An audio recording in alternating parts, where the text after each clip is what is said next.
네, 안녕하세요. 송기술사입니다. 토픽은 산림기술사 기출문제 해설 제3편 산림경영 및 정책.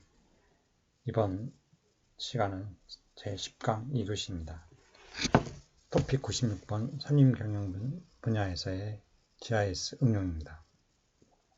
117회 1교시에서 산림경영 분야 GIS 응용 가운데 조건 검색에 의한 입지 분석이 출제되었습니다. 먼저 조건 검색에 의한 입지 분석을 살펴보면 입지 분석은 GIS의 대표적인 분석 방법의 하나로서 중첩 기능을 이용하여 사용자가 원하는 최적의 지역을 선정하는 방법입니다. 산림 분야에서 입지 분석은 벌채 지역 검색, 집재장 최적지 선정, 사방댐 설치 등 목적에 따라 다양하게 활용될 수 있습니다. 활용 사례를 예를 들어 벌채 적지를 선정하기 위하여 임상, 침엽수림, 연급은 5연급 이상, 임도 및 도로로부터 300m 이내 지역, 집재장으로부터 500m 이내 지역을 제약 조건으로 가정한다면 다음과 같이 버퍼 기능과 중첩 연산에 의하여 최적의 벌채 후보지를 선정할 수 있습니다. 그림은 입지 분석을 이용한 벌채 최적지 선정 과정을 나타낸 것입니다. 먼저 임상과 연급과 임도망도, 집재장의 데이터를 가지고 조건 검색을 통해 임상은 침엽수, 그리고 연급은 4연급 이상, 그리고 임도망도는 300m 이내, 그리고 집재장은 500m 이내로 검색을 조건을 부여합니다. 그러면 침엽수림 지역이고 5연급 이상 지역, 그리고 임도망도로부터 200m 이내, 집재장부터 500m 이내의 지역에 중첩 분석을 통해 벌채 최적지를 선정합니다. 다음은 다기능 의사결정 방법에 의한 산림평가입니다. GIS는 산림의 다양하고 복잡한 자연 환경 요인들을 정량적으로 평가할 수 있는 장점을 갖고 있어 평가지도를 제작하여 산림을 계획하고 관리하는 데 자주 활용되고 있습니다. 특히 산림의 기능평가 또는 적지평가에 가장 널리 이용되는 방법으로는 다기준 의사결정 방법이 있으며, 이는 다양한 평가 기준을 만족하는 최적의 대안을 찾는 방법이라고 할 수 있습니다. 다기준 의사결정 방법 중에 하나인 SAW는 평가하고자 하는 대상에 대하여 평가인자를 선정하고 인자별, 가중치 선정 및 인자별 등급화한 점수를 부여하여 종합적으로 평가하는 방법입니다. 예를 들어 세 가지 인자, 임상, 연급, 모함을 이용하여 평가지도를 작성할 때 인자별 가중치 산출과 중첩 분석을 이용하여 평가가 가능하며 인자의 표준화와 가중치 선정 등이 있습니다. 그림은 다기준 의사결정법을 이용한 평가지도 작성 방법으로 입력 자료는 임상, 침엽수 환류 소멸임, 연급, 1연급부터 6연급, 모함, 화성암, 변성암, 퇴적암을 입력하여 표준화를 통해 표준화 지도를 작성합니다. 거기다가 임상 가중치 0.5를 곱해주고 연급에는 0.3, 그리고 모함에는 0.167의 가중치를 부여해서 표준화 지도 곱하기 가중치 한 값이 나옵니다. 그러면 SAW 방법에 의한 평가 지도를 작성하고 등급을 따라서 재분류를 합니다. H는 0.66에서 1, M은 0.33에서 0.66, L은 0.33에서 0.33으로 분류하면 등급화된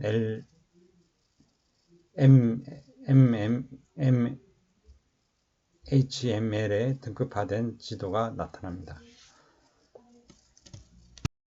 평가인자 표준화를 보면 평가인자들의 단위 및 기준을 일정하게 합리적인 평가를 위하여 평가인자의 표준화가 필요하며, 표준화는 관련식을 이용하여 특성에 따라 상반되게 계산할 수 있습니다. 다음 평가인자의 가중치 설정은 평가인자별 가중치를 계산할 수 있는 방법으로는 AHP 기법과 랭킹 메소드 등이 있습니다. AHP 계층화 분석법은 아날리틱 히네치 프로세스로 복잡한 의사결정 문제를 계층적으로 구조화하여 다수의 평가 기준과 대안들 간의 상대적 중요도를 체계적으로 도출하는 기법입니다. 상대 비교를 통해 각 요소의 가중치를 수리적으로 정량화하고 일관성을 검증하여 합리적인 우선순위를 결정합니다. 랭킹 메소드는 평가인자를 1등급, 2등급, 3등급 등 순위 부여를 하여 그 순위에 따라 가중치를 달리하여 평가하는 방법입니다. 이상의 내용은 신고, 산림경영학 207쪽을 참고하시기 바랍니다. 토픽 97번 GIS 자료의 분석, 도형정보 분석 방법입니다. 122회 4교시에서 GIS 벡터 자료 분석 기능에서 도형 정보를 이용한 분석 방법에 대하여 설명하라는 문제가 출제되었습니다. 먼저 GIS 자료의 분석을 보면 벡터 자료의 분석 기능으로 벡터 정보의 분석 방법은 기본적으로 도형 정보와 속성 정보로 나뉘어지며 자료 형태에 따라 다양한 분석이 가능합니다. 속성 정보를 위한 분석을 살펴보면 벡터 정보의 속성 정보란 도형 정보가 갖고 있는 특징을 의미하며 문자 또는 숫자의 형태로 이루어져 있습니다. 이를 이용하여 조건 검색, 테이블 간의 연계, 산술 연산, 논리 연산 등의 분석이 가능합니다. 조건 검색은 사용자가 원하는 조건에 맞춰 검색하여 선택하는 기능이고, 테이블 간의 연계는 두 개의 테이블에 공통되는 항목을 기반으로 두 테이블을 연결하는 기능입니다. 산술 연산이란 수학적 연산을 말하며 문자 속성 정보에 대하여 and, or, not 등의 논리 연산도 가능합니다. 또한 속성 정보의 합계, 빈도, 평균, 최대값, 최소값, 표준 편차 등의 통계 분석을 빠르게 할 수 있으며 산출된 결과를 바탕으로 자료 요약 및 주제도 등을 쉽게 표현할 수 있습니다. 도형 정보를 이용한 분석 방법을 살펴보면 먼저 클립입니다. 클립은 도형 정보의 중첩 연산을 이용한 분석 방법으로 입력자료 1에서 사용자가 원하는 입력자료 2의 모양으로 잘라내는 기능입니다. 클립은 두 개의 도형 정보를 사용하며 분석 결과는 입력 정보 1의 속성 정보만 기록됩니다. 클립은 특정 부위의 지도에서 원하는 모양이나 크기로 자르고자 할 때 유용하게 쓸 수 있습니다. 그림에서 입력자료 1, A, B, C, 입력자료 2, X, Y, Z 중에서 클립 기능을 사용하여 입력자료 1만 A, B, C를 도출한 겁니다. 다음 인터섹트 교차는 클립 기능과 유사한 중첩 연산을 이용한 분석 방법으로 입력자료 1과 입력자료 2와의 속성 정보를 합하여 공통된 구역의 모양으로 잘라내는 기능입니다. 즉, 두 개의 도형 정보에 대한 교집합이 되는 지역을 중첩 연산을 통하여 추출하는 방법입니다. 인터섹트와 클립의 차이를 보면 클립의 출력 자료는 입력 자료 1의 속성 정보만 포함하고 있는 반면 인터섹트의 출력 자료는 입력 자료 1과 입력 자료 2의 모든 속성 정보를 포함합니다. 그림에서 입력 자료 1과 입력 자료 2의 인터섹트는 두 개의 자료를 중첩한 것을 알 수 있습니다. A, B, C, X, Y, Z를 중첩하여 A에서는 AX, BX, CX, B에는 BX, BY, BZ, C에는 CZ, CY, CZ로 나타내면 알 수 있습니다. 다음 유니온 합집합입니다. 유니온은 중첩 연산에 의한 분석 방법으로 입력 자료 1과 입력 자료 2의 도형 정보 및 속성 정보 모두가 합쳐지는 기능입니다. 즉, 두 개의 도형 정보에 대한 합집합이 되도록 도형 정보를 생성하는 방법입니다. 유니온과 인터섹트의 차이를 보면 인터섹트는 공통된 구역의 크기로 잘라지는 반면 유니온은 두 개의 도형 정보를 모두 보존되어 표현합니다. 그림에서 입력자료 1, 입력자료 2의 인터섹트와 유니온의 차이점은 이 A 부분이 나타난다는, A 부분, B 부분, C 부분이 나타난다는 겁니다. 다음 병합은 머즈는 속성 정보의 유형이 같으며 공간상의 위치가 다른 두 개 이상의 도형 정보를 하나의 도형 정보로 합쳐주는 기능입니다. 머즈는 도각으로부터 나누어진 두 개 이상의 인접한 지도를 하나의 지도로 구축하는 작업에 유용하게 활용할 수 있습니다. 디솔브 선택 해제는 디솔브는 하나의 도형 정보 안에서 여러 개의 나누어진 같은 정보의 객체들을 하나의 객체로 합치는 기능을 말합니다. 디솔브는 면 폴리진 정보뿐만 아니라 선, 라인 형식의 정보도 적용 가능하며 복잡한 형태로 나누어진 객체를 단순화하는 작업에서 유용하게 활용할 수 있습니다. 예를 들어 임상도의 임상, 소나무, 잣나무, 낙엽송 등의 종류를 디솔브 기능을 이용하면 인종 단위 침활혼으로 그룹핑하여 재표현할 수 있습니다. 그림은 머지와 디솔브를 이용한 분석 방법으로 B는 활엽수, C는 침엽수, M은 혼혈입니다. 입력자로 1과 2를 그 머지를 통해서 합친 겁니다. 머지 기능을 합치고 그다음에 그 합친 입력자를 갖다가 디솔브를 통해서 B 여기 활엽수의 경계를 없애고 활엽수를 하나로 만들고 M 또한 하나로 전체를 합치고 그 다음에 C 기능도 C 침엽수를 전체를 합친 겁니다. 다음 버퍼 기능입니다. 버퍼는 도형 정보의 둘레로부터 일정한 거리 내의 공간을 말하며 점, 포인트입니다. 포인트, 선, 라인, 면, 폴리진의 모든 벡터 정보를 이용하여 분석이 가능합니다. 버퍼는 벡터 기반 공간 분석에서 권역 설정 및 접근성 분석에 유용하게 활용되며 분석 과정이 간단하여 다양한 연구의 기초적인 자료로 활용됩니다. 그림은 버퍼의 생성을 보여주고 있습니다. A는 입력자로, B는 점, 선, 면을 보여주고 있습니다. A가 당초 입력된 자료입니다. 이거는 학교를 점으로 표현했고, 그 다음에 이건 도로를 선으로 표현했고, 면적은 구역으로 표시됐습니다. 먼저 B 그림은 점을 나타내고, C는 선, 그 다음에 D는 폴리곤을 나타내는 겁니다. 다음 불규칙 삼각망 트라이앵글 리굴러 네트워크 TIN입니다. 불규칙 삼각망은 등고선의 변곡점을 기준으로 하는 삼각형의 접합에 의하여 지표면을 표현하는 방법입니다. TIN의 삼각형은 다양한 크기로 표현되며 이 크기가 작으면 지형이 복잡하고 삼각형의 크기가 클수록 지형이 단순화됩니다. 그림은 불규칙 삼각망의 생성을 보여주고 있습니다. 먼저 등고선을 삼각망을 이용해서 분석을 하고 따라서 여기서 TIN은 고도에 따라서 800m 이상, 7에서 800m 약국 고도에 따라서 보여줍니다. 속성 정보를 이용한 분석은 벡터 정보의 속성 정보란 도형 정보가 갖고 있는 특징을 의미하며 문자 또는 숫자의 형태로 이루어져 있습니다. 이를 이용하여 조건 검색, 테이블 간의 연계, 산술 연산, 논리 연산 등의 분석이 가능합니다. 조건 검색은 사용자가 원하는 조건에 맞춰 검색하여 선택하는 기능이고, 데이터블 간의 연계는 두 개의 테이블에 공통되는 항목을 기반으로 두 테이블을 연계하는 기능입니다. 산술 연산이란 수학적 연산을 말하며 문자 속성 정보에 대하여 AND, OR, NOT 등의 논리 연산도 가능합니다.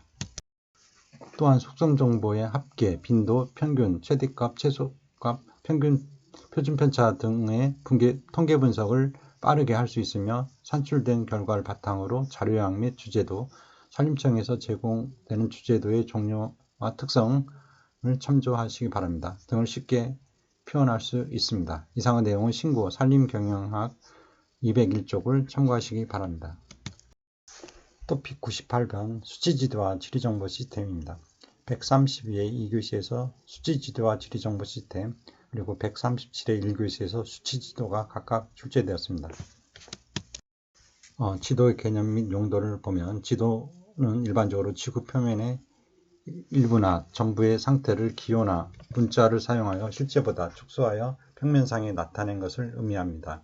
정보를 선택 및 분류를 통하여 단순화하고 기호나 문자를 통하여 상징화하는 특징을 지니고 있습니다. 이러한 지도는 평면상의 실세계를 표현함으로써 사용이 용이하고 복잡한 실세계를 단순화하여 그림 형태로 표현함으로써 이용하기 쉽고 실세계의 배치를 그대로 표현함으로써 주변 인식에 효과적인 유용성을 지니고 있습니다. 반면에 이러한 지도의 장점은 지도 자체의 한계성을 포함하게 됩니다. 이해하기 쉽게 단순화한 지도는 지표면의 세밀성과 복잡성을 보여주지 못하며 3차원을 2차원으로 제작하는 과정에서 발생하는 왜곡과 오차로 인하여 지도의 신뢰성에 영향을 끼치고 실제보다 과장되거나 생략됨으로 사물의 인지에 있어 혼란을 하기도 하는 등의 문제를 유발시킵니다. 그럼에도 불구하고 지도는 지리 및 지형과 관련된 공간 자료의 표현, 저장, 색인, 분석 등의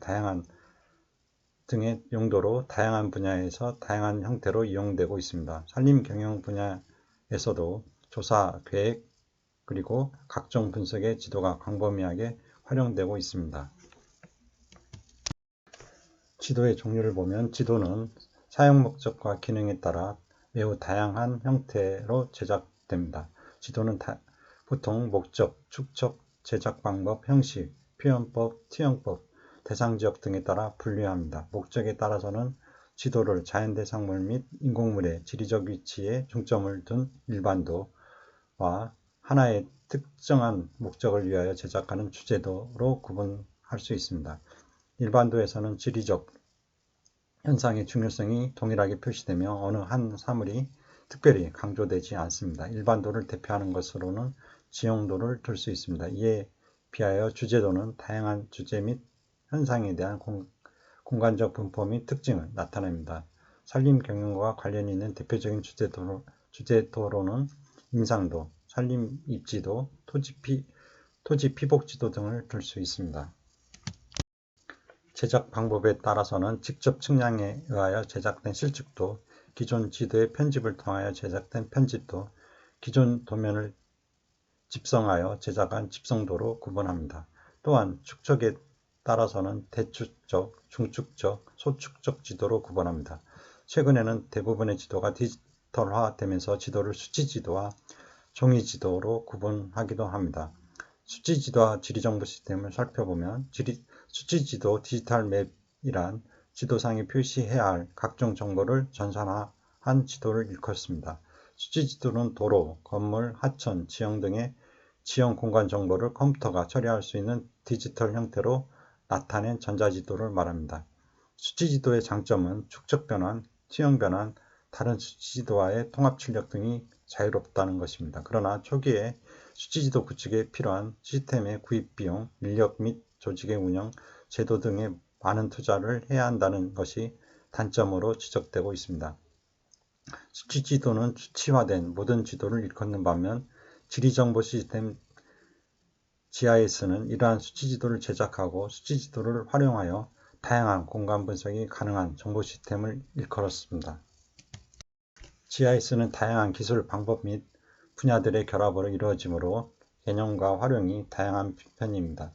초기에는 컴퓨터 기술 및 전자지도 제작 방식의 발전 등에 따라 GIS는 단순히 지도 제작의 성격이 강하였지만 그 후 다양한 정보통신 기술에 의하여 GIS 기능이 보강되면서 GIS는 강력한 공간 분석 도구로 인식되고 있습니다. 그러나 이렇게 다양한 GIS의 정의에서 공통점을 발견할 수 있는데 이는 바로 지리정보를 다루고 있으며 이 지리정보의 구축, 관리, 분석, 출력 등의 공통 과정을 가지고 있다는 점입니다.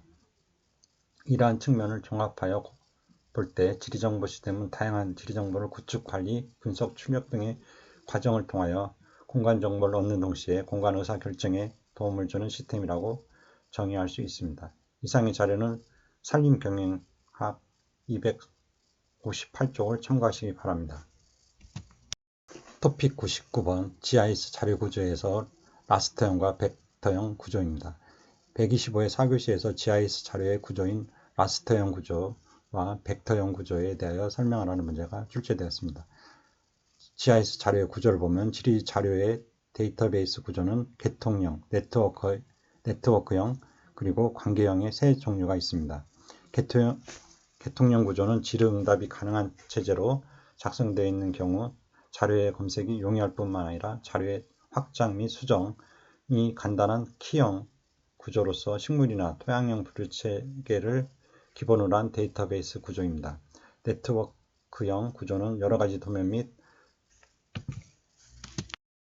도표 형태로 구성되어 있는 자료들을 신속하게 연결시켜줄 뿐만 아니라 질의 좌표 자료를 서로 다른 데이터베이스에 구축하는 데 유리한 반면, 관계형 구조는 모든 질응답에 대해 논리적 또는 수학적으로 실행할 수 있어 신축적이며 다른 종류의 데이터를 불러내서 서로 결합시키고 비교할 수 있고 자료의 첨가 및 제거도 용이합니다. 먼저 라스터형 구조를 살펴보면, 라스터 데이터는 지리좌표에 참조된 격자 그리드 셀의 배열로 구성되어 있으며, 점 포인트는 하나의 격자로 표현되고 선 라인은 이웃하고 있는 격자들을 주어진 방향으로 배열한 것이며, 면 에어리아는 이들 격자들을 응집시켜 표현한 것입니다. 벡터형 구조는 벡터 데이터에 있어서 점은 한 쌍의 XY 좌표로 나타내고, 이에 관한 속성 자료는 기호, 심볼과 문자, 텍스트로 표현하며, 선은 두 쌍 이상의 XY 좌표로 형성된 선분으로 만들어진 모든 선 형태를 말하고, 면은 이들 선으로 만들어진 다각형 공간, 폴리곤들로 구성되며, 도면상에서 각각의 폴리곤은 특정한 모양, 쉐이프, 둘레, 페리미터, 크기, 에어리어를 갖고 있습니다.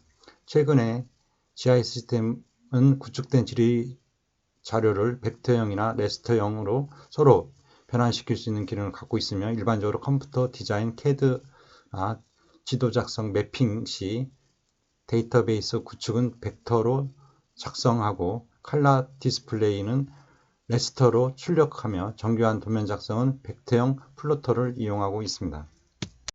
라스터형 구조와 벡터형 구조의 장단점을 살펴보면, 장점으로 라스터형 구조는 자료의 구조 및 계산 처리가 간단하고 원격 탐사 자료와 도면 자료와의 중첩과 결합이 용이합니다. 다양한 공간 분석이 가능하고, 공간 자료의 크기 및 모양이 같아 시뮬레이션이 용이합니다. 또한 비용이 저렴합니다. 이에 비하여 벡터형 구조의 장점을 살펴보면, 정확한 면적 계산이 가능하고 해상력이 높아 정밀한 도면 작성이 가능합니다. 조밀한 데이터 구조로 자료 저장의 효용성이 높고 개별적 검색 및 수정 작업이 용이합니다. 수치화 자료는 레스터형으로 변환이 불필요합니다. 단점으로는 라스터형 구조의 단점으로는 도면 자료의 해상력 및 질이 낮으며 대용량의 저장 용량이 필요합니다. 자료의 수정이 불편하며 격자의 크기가 크면 저장량이 감소하나 정보의 손실이 발생하고 네트워크형 데이터베이스와 연결이 곤란합니다. 이에 비해 벡터형 구조의 단점은 데이터 구조가 복잡하며 여러 가지 도면 자료의 중첩 및 결합이 곤란하고 변화하는 공간 자료 분석이 어렵습니다. 그림은 라스터형 구조와 벡터형 구조의 차이를 나타냅니다. 라스터형은 격자 그리드로 표현하며 JPEG, GIF, PNG 파일로 저장됩니다. 이에 비해서 벡터형 자료는 점선면으로 표현되며 SVG로 저장됩니다. 이상의 자료는 이목기술 핸드북 1520쪽을 참고하시기 바랍니다.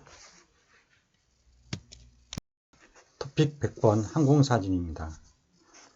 119회 1교시에서 산림조사 시 원격 탐사 방법 중 항공사진의 장단점이 출제되었습니다. 먼저 산림조사와 항공측량 관계를 살펴보면, 항공사진에 의한 산림조사는 사진을 직접 판독하여 임상을 구분하고, 인분 측정의 경우는 사진에 나타난 면적과 수고는 직접 측정하지만 흉고직경이나 인목의 형질 등은 수관 측정 자료와의 상관관계를 이용하여 추정합니다. 항공사진의 장점과 단점으로는, 먼저 장점은 사진은 지표면의 상태를 그대로 기록한 것으로 정확합니다. 거시적인 관찰이 가능하고 동일한 정도로 신속하게 측정할 수 있습니다.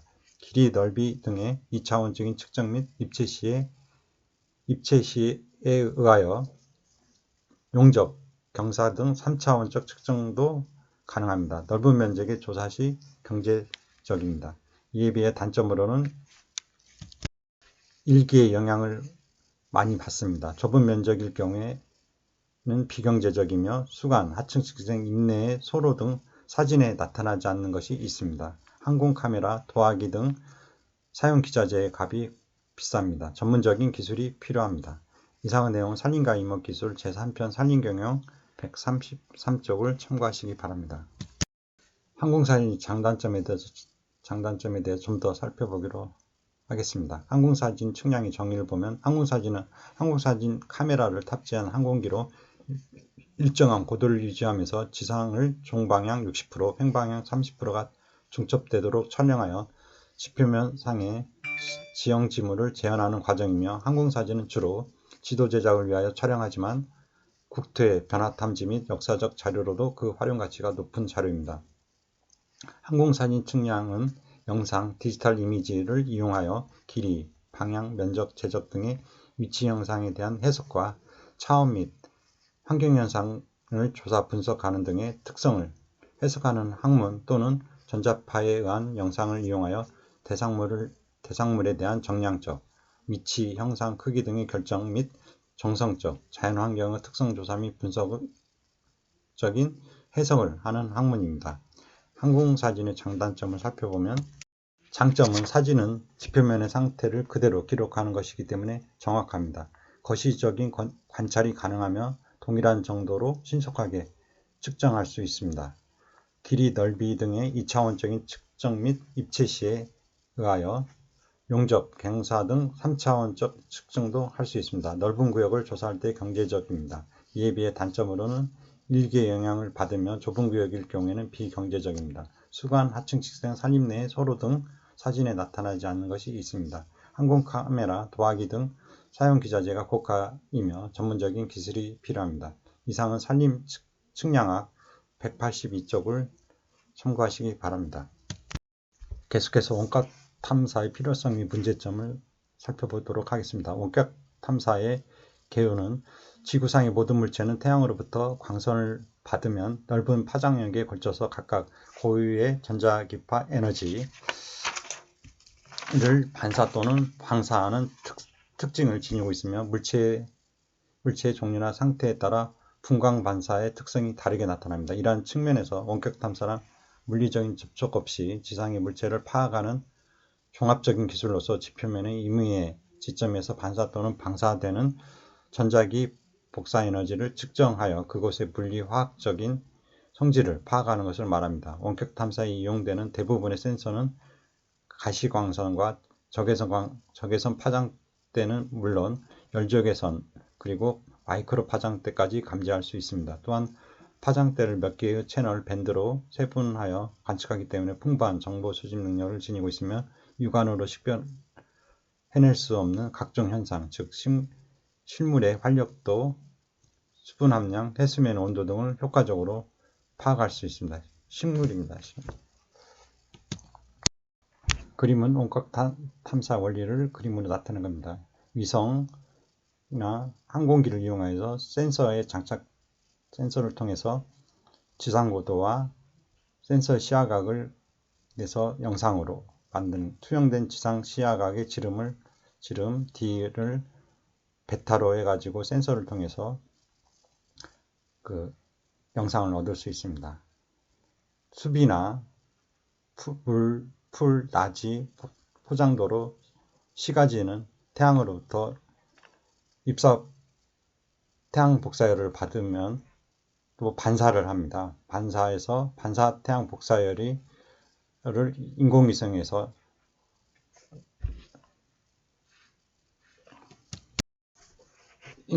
각종 그 자료를 바탕으로 도면과 자료를 작성합니다.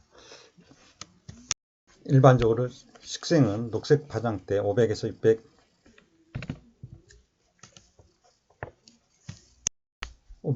나노미터에서 약간 높은 반사율을 나타내고, 적색 파장대는 600에서 700 나노미터에서는 거의 반사가 없다가 근적외선 파장대 700 나노미터 이상에서 50%에 가까운 높은 반사율을 보입니다. 이러한 현상은 식생의 종류나 수종, 임상, 수령, 인분 밀도, 인분 구성 상태 등에 따라 차이가 있으며 활엽수가 침엽수보다 근적외선 파장대에서 상대적으로 높은 반사율을 나타냅니다. 반면에 고사하여 엽록소가 없는 식생의 경우는 가시광선역에서 건전한 식생보다 높은 반사율을 보이지만 근적외선역에서는 오히려 낮게 나타납니다. 토양은 가시광선역에서는 녹색 실물보다 높은 반사율을 보이지만 근적외선역에서는 낮게 나타나며 이러한 현상은 토양의 수분 함량이나 토성에 따라 차이가 있습니다. 원격 탐사의 필요성을 보면 먼저 변화가 자주 발생하는 현장을 적절히 반영하는 데 적합합니다. 현지 조사에 비하여 개인 오차가 적고 상대적인 위치가 정확합니다. 광범위한 지역 자료를 분석할 때 객관적 결과를 얻을 수 있습니다. 데이터를 영구적인 기록으로 보존할 수 있고 과거부터 미래를 측정할 수 있습니다. 동일한 영상으로부터 사용 목적에 따라 다양한 정보를 추출할 수 있습니다. 또한 공간 객체의 면적 산정과 거리 계산 등 정량적 해석이 필요한 분야에 효과적으로 이용될 수 있습니다. 다음 원격 탐사의 문제점을 보면 먼저 촬영 조건, 플랫폼, 센서, 영상 처리 등의 기술에 따라 추출되는 정보가 많은 영향을 받습니다. 고가의 장비와 이를 해석하기 위한 장기간의 훈련이 필요하고 영상 자료의 해상도에 따라 획득 정보 내용의 한계가 결정됩니다. 입문 현상은 근본적으로 원격 탐측으로 추출할 수 없는 공간 정보이므로 현장 조사에서 확인해야 합니다. 협소한 지역에서는 직접 조사에 비하여 비경제적입니다. 다음 원격 탐사의 활용을 보면 산림 경영 관리는 전통적으로 원격 탐사 분야에서 많이 발전하였습니다. 접근하기 힘든 부분을 인공위성 또는 항공사진을 이용하여 임상관리, 산불관리 등을 하였으며 최근에는 기후변화에 따른 산림의 변화도 모니터링하고 있습니다. 그 밖에 다음과 같은 임업적 활용 분야가 있습니다. 먼저 산림자원 및 식생조사, 산림지도 제작, 임상도나 식생도 등이 있습니다. 산지개발, 산불, 병충해, 산사태, 대교염 등이 있으며 산림병의 중으로는 솔잎폭발이, 제선충, 속껍질 깍지벌레 등이 있습니다. 그리고 산림토목 및 수자원 분야에서 활용될 수 있으며 산림휴양 및 야생동물 관리와 회해, 특히 북한 산림조사, 그리고 산림신태 및 황폐지현황을 파악할 수 있습니다. 국제환경협약을 위한 국가적 기반 자료로 활용이 가능하고 바이오매스, CO2 저장 능력 등을 활용할 수 있으며 사막화 방지에도 활용될 수 있습니다. 이상은 산림 측량학 205쪽과 215쪽을 참고하시기 바랍니다. 이상으로 10강 2교시 강의를 마치도록 하겠습니다. 수고하셨습니다.